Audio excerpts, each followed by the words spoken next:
dignity like public offices, witness, being in a position of a judge, and the issue of safeguarding of property and the question of jizya.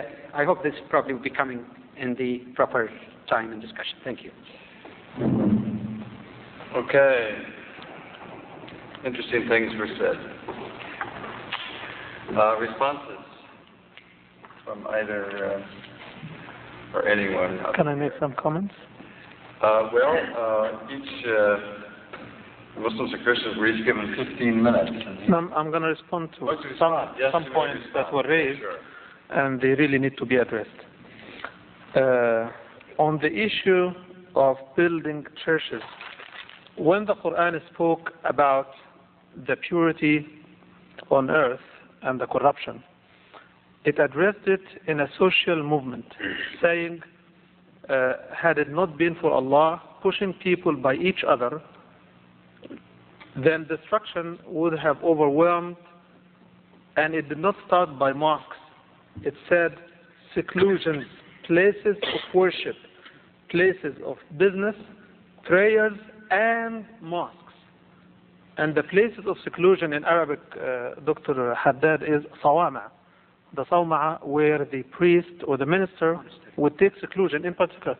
So the Quran did not forward mosques before the sawama in attention, in importance, in this regard. So I believe that there is this kind of like, to me it is unsolvable problem, unfortunately. There is this assumption that others think as others and look at me as others too. And it works both ways. And it is difficult to remove. But I believe that the difficulty that Muslims face much more so than Christians is that a Christian can hold a Muslim by his book. You can open the book and say to the Muslim, you can do that to me. As a Muslim living under a Christian, predominantly Christian country, I can't open the Christian book or reference and say, here is what God says. I would like to hold you to that standard. In terms of detailed rights, I'm not talking about general principles. I'm not talking about general niceties that would come and go depending on who's in the office. I am talking about fixed, known, determined rights that no one should play with. It is extremely difficult. And I believe that the Christians are really put on a very awkward platform having to discuss this because of that same reason. That I can quote hundreds and hundreds of verses, traditions of the Prophet, statements, situations where Islam stood, as Dr. Badawi kept, reporting to us, while on the other hand, I find it quite difficult to find, and that is not the fault of the Christians or Christianity. After all, the Christian faith as embodied in the Bible and biblical writings has come well before the coming of Islam. How could it have foretold in detailed manners that there is a Muslim nation coming and these are the rights of these nations? What happened is that Christianity, in my humble view, only foretold about the Prophet, as Muslims assert from the Bible, Old Testament, New Testament, and Jesus has also foretold about false prophets. I believe if Jesus had believed that there will be no prophets after him, he would have made a very short statement. I don't need to warn people against false prophets. I can tell them, anyone coming to claim prophethood, he is not a prophet. But that's not what he said. So the whole thing about Christianity not addressing the rights of Muslims makes it quite difficult for Muslims to feel at ease and at peace if they live as minorities in a predominantly Christian society. And I have other comments to make, but I would like to leave time for others to participate. Yes, okay. Yvonne, did you want to? Well, just briefly, as I've written this, 40-page paper, and everything you said is in this paper. I also have ideas to weigh in and out, which go beyond do mostly Badawi. And it's incredible stuff, some of the new interpretations. But they are interpretations. And, and you say that you hold us to the book. And the question is that if you take what is happening in Cairo today, some of the Jamaat al-Islamiyya are holding the Copts there to the book and saying, well,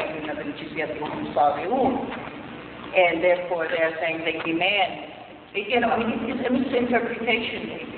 I'm not saying that that's what the right interpretation is, but they are using the book, and this is what I'm talking about right from the beginning. This is why I quote the scripture, because who is interpreting the scripture? And our biggest problem is, right now we don't have a Christian state, okay? We have a secular state, and the rights theoretically are equal for everybody.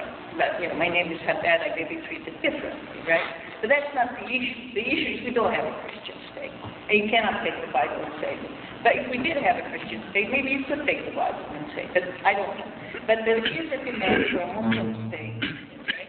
And the issues the issues I am raising now are the issues people raise when I give this lecture, which goes even beyond what Dr. Badawi said about Samah in Islam. And these are the issues that come from the audience who say, okay, explain to me then, if we are going to hold them by the book, why do they come say, quoting the Quran, and say, Wahum Salihun? And what does that mean? Okay. Could I respond? Yeah, okay. Maybe some of these terms are slipping by some in the audience, so you may want to translate in the Arabic. No, I yeah, okay. Translate it to a different translation? I know. Okay. Two basic points. The first is that when we speak about interpretations, I get to disagree with Dr. Haddad. She's a very good friend of mine. I have the greatest respect of her. But if I understood you to say that these are new interpretations, the answer is that's not the case. Some are new interpretations. Some, as I quoted when I referred to Al-Mabsut, Al-Sarqasi, or the Hanafi fiqh, I'm referring to interpretation that... talking about awal. Right. You say, you said it was eternal. What awal in the way you say, no, it's not eternal, it's in What's there. not eternal? Fulfillment. Okay. Okay? Okay. And therefore I'm saying that this is a new interpretation. No, I don't think It that... says that it is over. Yeah. Because they said we had the covenant and we said we will protect them, No. and we didn't. I think it's a matter of terminology again. Let me explain that. Just to clarify this, that Dr. Badawi mentioned that the dhimmi is not a status, it's a contract which is eternal. Now, I think that's very, if you lived in the Middle East, that's very, very significant, because something that's a contract and eternal can never be changed or modified. So let's hear. I'm glad that Dr. Haddad raised this issue, because sometimes there is a little bit of misunderstanding of what it means. What I mean by eternal here, that it is not up to the government to come at any time and to tell to the covenanted person, you have no protection anymore. Eternal, it means it does not need any renewal as such. It gives him protection. What Muhammad Salim al-Awwa and others are saying, it's different. What they're simply saying that in a pluralistic society like today, where both Muslims and Christians participate in all affairs of the state, there is no longer a need to have the classification of dhimmi or non-dhimmi. In other words, that was used at a time when it was useful for certain purposes. But there is no need. When Christians were a majority. Exactly. Not that a minority. Exactly. So there is no contradiction. What I'm simply saying is that if the contract of dhimma is there, you cannot deprive the covenanted people from it. But is it religious to have dhimmis? Not necessarily, except in one thing that is protected in the Quran, that they are not subject to your rules in the matter of personal law. They're not to be punished for drinking, because in their religion they believe it to be lawful. The other also point that I feel there's some big clouding about it, when you talk about, for example, whose interpretation to take. Like I said earlier, Islam is not a monolithic thing. And through the process of ijtihad is not individual, and I don't know whether you consider that fortunate or unfortunate. Muslims don't have a pope. That was the mistake in the media, that when some statement come about Rushdie, oh, this Islam. That's not Islam. In Islam, qualified scholars could differ, could offer more than one opinion. It's subject to debate. And usually throughout time, just like it happened in science and other disciplines, the evidence is discussed, and you can easily discover that some opinion gets more prominence because of the stronger evidence.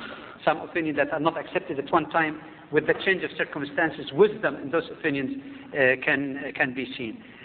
Now, when you say that people, for example, like jihad and other